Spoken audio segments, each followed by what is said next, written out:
नमस्कार, मैं वंदना अग्रवाल और आप देख रहे हैं राइट इंडिया प्लस। दिल्ली की बात करें तो अभी हाल ही में दिल्ली में नगर निगम के चुनाव खत्म हुए हैं। 2-3 महीने खत्म हो चुके हैं, चुनाव खत्म हुए 2-3 महीने हो चुके हैं और अब बारी आती है धरातल पे जो निगम चुनाव लड़कर जो पार्षद जीते हैं उन्होंने कितना कार्य किया है। तो राइट इंडिया प्लस की टीम आज धरातल पर निकली है और ये पाया है कि बदरपुर की अगर बात करें, बदरपुर से 4 निगम पार्षद जीते हैं। चारों में से अगर हम जैतपुर वार्ड की बात करें जिसमें निगम पार्षद हैं हेमाश्री चंद वोरा जी, उनका कार्य करने का जो जगह है, जो उनका वार्ड है, उसमें कार्य बिल्कुल ज़ीरो उन्होंने किया है। उसके बाद हम निकले मोलरबंद की साइड में। इस टाइम भी हम मोलरबंद में मौजूद हैं। मोलरबंद में जब हमने तहकीकात करी तो यहाँ के जो पार्षद हैं, निगम पार्षद जो हैं, वो है हेमचंद गोयल जी।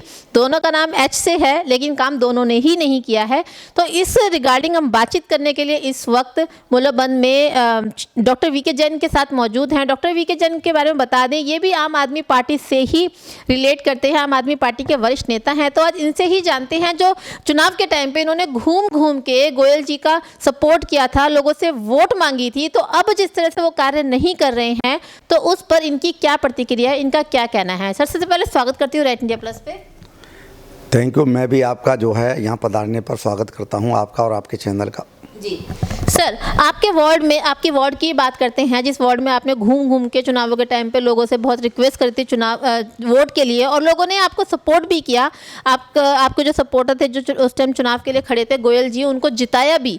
लेकिन अब अगर हम बात करें धरातल की तो यहाँ पर जगह जगह गंदगी पड़ी है, कूड़े का अंबार लगा है, सफाई के नाम पर ज़ीरो है। क्या कहेंगे आप? देखिए, ऐसा तो नहीं है, पहले से तो बहुत परिवर्तन है, बहुत सफाई हो रही है, सब काम ठीक हो रहे हैं, कोई गंदगी नहीं है। अब थोड़ा बहुत कहीं गंदगी है तो उसको आप हमें बताइए, हम उसको भी ठीक करवा देंगे। सर, थोड़ी बहुत नहीं, हर जगह पर गंदगी है। अगर जहाँ पर मोलरबंद के रास्ते में एमसीडी स्कूल पड़ता है, उसके सामने की बात करें तो पानी लबालब भरा हुआ है। एमसीडी का स्कूल है तो ऑब्वियसली बात है कि 5वीं तक के बच्चों का स्कूल होगा।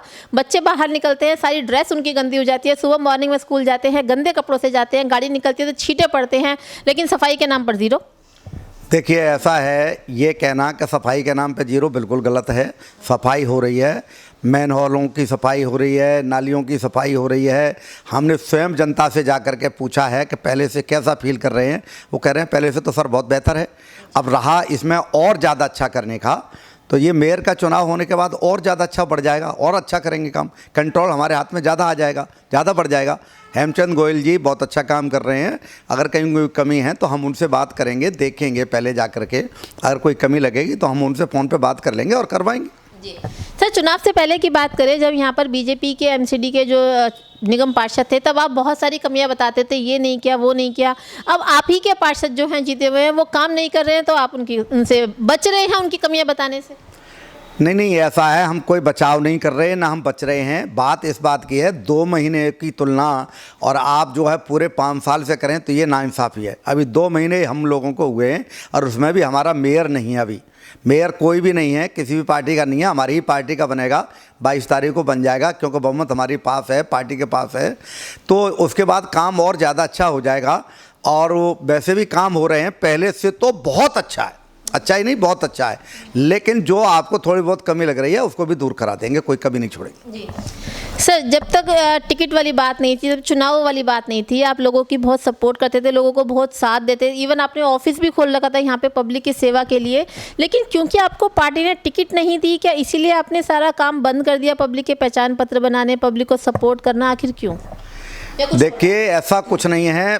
टिकट देना न देना ये पार्टी का अंदरूनी मामला होता है और हम लोग उस बात को लेकर के कोई विरोध नहीं करते। बात ये इस बात की है, मैं बीच में हॉस्पिटलाइज हो गया, बीमार रहा, एशियन हॉस्पिटल में भर्ती रहा अभी पिछले ही दिनों। तो इससे जब आदमी बीमार होता है और हॉस्पिटल में रहता है तो सभी लोग जानते हैं कि काम पर फ़र्क पड़ता है। और ज़्यादातर काम जो हम यहाँ कराते थे लोगों के वो हो चुके हैं। फिर भी किसी का रह गया है तो ऑफिस हमारा नियमित खुलता है। अगर वो कोई काम रह गया, कोई मुझे फ़ोन करेगा या कोई हमारे पास आए तो उसका काम हम करते हैं, करेंगे। कोई अगर आपको ऐसा व्यक्ति मिले और ये कहे हमारा काम रुका हुआ है तो आप हमारे पास भेज दीजिए, हम करवा देंगे उसका काम। सर, सर एक बात और बताइए कि आपकी सरकार को आए हुए 8 साल हो गए हैं। इन 8 सालों में 3 एलजी बदल चुके हैं। अगर हम पहले एलजी की बात करें, जो नजीब जंग जी थे, उनसे मतभेद रहे केजरीवाल जी के। उसके बाद में अनिल बैजल जी आए, उनके साथ भी केजरीवाल जी की नहीं बनी, और अब सक्सेना जी से भी बिगड़ गई है। तो केजरीवाल जी में ही कोई कमी लगती है हमें तो। देखिए, आपको किसी में कमी लगे ये आपका अपना आउटलुक है, आपका दिमाग है। सच्चाई ये है कि भाजपा ऐसे व्यक्ति को ढूंढती है जो दिल्ली की सरकार से यानी केजरीवाल से, आम आदमी पार्टी से लड़ता रहे। और जहाँ तक है, नजीब जंग साहब इंटेलेक्चुअल तबके से थे, हाईली क्वालिफाइड थे। क्वालिफाइड तो ये लोग भी हैं। तो उनको जो चीज़ पसंद नहीं आई तो उन्होंने काफ़ी दिन तक भाजपा का साथ दिया और उसके बाद फिर छोड़ दिया। आप ये बताइएगा, उसके बाद जो अगले एलजी साहब थे, जब बात नहीं बनी, बहुत चला, सुप्रीम कोर्ट में हमें जाना पड़ा। सुप्रीम कोर्ट में हम हमेशा जीते। सुप्रीम कोर्ट ने ये भी बंटवारा कर दिया कि कानून व्यवस्था, ज़मीन और पुलिस को छोड़ करके बाकी सारी चीज़ें, सर्विसेज को छोड़ करके बाकी सारी चीज़ें जो दिल्ली सरकार संभालेगी। उसके बावजूद भी वो इंटरफियर करते हैं। और अब तो सुप्रीम कोर्ट ने रिसेंटली जो डिसीजन दिया है, जिसमें सक्सेना जी को देखा जाए तो अगर बिल्कुल ज़रा सा भी अगर उनके अंदर स्वाभिमान है तो उन्हें अपने पद से इस्तीफा दे देना चाहिए। साफ कह दिया है, दिल्ली में कोई राज्यपाल नहीं है, आप प्रशासक हैं और आपके अधिकार क्षेत्र अलग हैं। आप दिल्ली सरकार के कार्यों में बार बार नियमित तौर से, जानबूझ के मशीनी तौर का मतलब यह है कि हर फाइल को आप राष्ट्रपति को भेजना चाहें तो ये दिल्ली की जनता के साथ नाइंसाफ होगा। आप देखिएगा, आपका ये आरोप कितना गलत है कि हमारे केजरीवाल जी में आप खोट बता रहे हैं। अगर खोट होती तो सुप्रीम कोर्ट हमारे खिलाफ डिसीजन देता। सुप्रीम कोर्ट ने जो डिसीजन दिया है वो हमारे पक्ष में दिया है, दिल्ली सरकार और दिल्ली की जनता के पक्ष में दिया है। और ये कह दिया है कि दिल्ली की सरकार के काम जो करने का तरीका है उसमें जानबूझ करके अड़ंगा अड़ाने का काम एलजी का नहीं है। एलजी के जो कार्य हैं वो एलजी करें और दिल्ली सरकार के काम दिल्ली। हर फाइल को एलजी के पास भेजना जरूर नहीं है। सूचनार्थ हम भेज रहे हैं वो अच्छी बात है, लेकिन ये अनिवार्यता नहीं है कि हम हर फाइल को भेज करके उनकी परमिशन लेंगे। इससे बड़ा डिसीजन और क्या देगा सुप्रीम कोर्ट। दूध का दूध, पानी का पानी हो गया है। और रहा इस बात का, बहुमत हमारे पास है। कितना गलत काम कर रहे थे, नॉमिनेटेड जो पार्षद थे उनसे वोटिंग कराना चाह रहे थे। अरे जो आपने नॉमिनेटेड करते हैं वो कैसे वोटिंग करेंगे सदन में? कोई रूल कभी कहीं पर भी नहीं रहा, आज तक किसी सदन में नहीं है। वो जबरदस्ती एक नियम ला रहे थे। सुप्रीम कोर्ट ने साफ कर दिया कि जो नॉमिनेटेड हैं वो किसी भी कीमत पर वोट नहीं डाल सकते। और चुनाव के भी उन्होंने कह दिया जल्दी से जल्दी चुनाव कराइए। पहले चुनाव 2 महीने से नहीं हो पा रहा था, अब देखिए चुनाव भी जल्दी हो जाएगा। और 22 तारीख को दिल्ली को जो है आपको नया मेयर मिलेगा और हमारी पार्टी का मिलेगा, आम आदमी पार्टी का मिलेगा। मुझे पूरा भरोसा है, पूरा विश्वास है। और भाजपा की असली कलई उस दिन और खुल जाएगी जब हमारा मेयर चुन के आ जाएगा। जी सर, जैसा कि अभी आपने कहा कि एलजी हर फाइल आगे पहुंचा देते हैं। केजरीवाल जी को इस चीज़ में दिक्कत है कि हर फाइल पे उनको एलजी के लिए परमिशन लेनी पड़ती है। तो अभी जो हाल ही में कुछ वक्त पहले एक निकाली थी नीति, आबकारी नीति, शराब की नीति, जिसको कि एलजी ने पास नहीं किया था, जैसे से करवा भी लिया, ठीक है, तो भी हाई कोर्ट ने फिर उसको आदेश दिया बंद करने का। तो आपकी नज़र में वो सही थी? क्या एलजी का उसमें हस्तक्षेप गलत था? नहीं, हाई कोर्ट ने तो ऐसा नहीं कहा। वो तो हमने पॉलिसी जो थी, जब भाजपा ने ज़्यादा शोर मचाया तो हमने ये देखा कि भाई ज़्यादातर कुछ मामले ऐसे भी होने चाहिए। अपोजिशन का भी एक इम्पोर्टेंस है।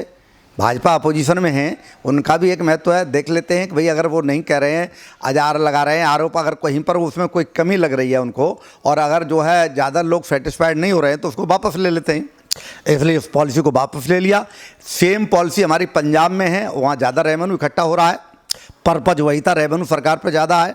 और देखो पंजाब में रेवेन्यू ज़्यादा इकट्ठा हो रहा है। यहाँ तो भाजपा ने राजनीतिक हितों को पूरा करने के लिए और आम आदमी पार्टी का राजनीतिक तौर से उसका विरोध करने के लिए, उसको दबाने के लिए, उस पर लांछन लगाने के लिए ये नीतियाँ अपनाई हैं। इसलिए उन्होंने शोर मचाया है। हमारी उस नीति में कहीं कोई प्रॉब्लम नहीं है और अब तक कोई इसमें दोषी नहीं है। सिर्फ अब ईडी क्या, मुझे किसी थाने का थानेदार बना दो, मैं जाऊं तो पड़ोसी को तंग करना चाहूं तो कर सकता हूं। वही हालत हो रही है। ईडी और सीबीआई अगर किसी के पास छापे के लिए चले जाएं तो अनायास ही उसको तंग कर सकते हैं। वही हालत हो रही है देश की।